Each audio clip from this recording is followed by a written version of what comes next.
Buyurur ki, oruç tutan hər saniyə, hər dəqiqə ibadət halındadır.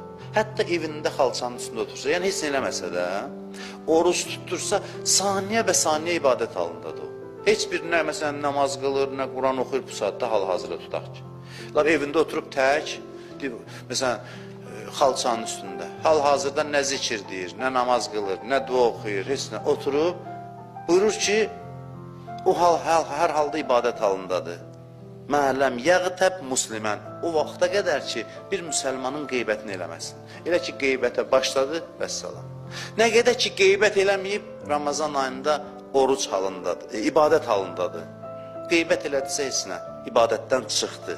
Bu ayda təkcə pislik eləməkdən çəkinmək yox, həm də yaxşılıq eləməyə çalışmaq lazımdır.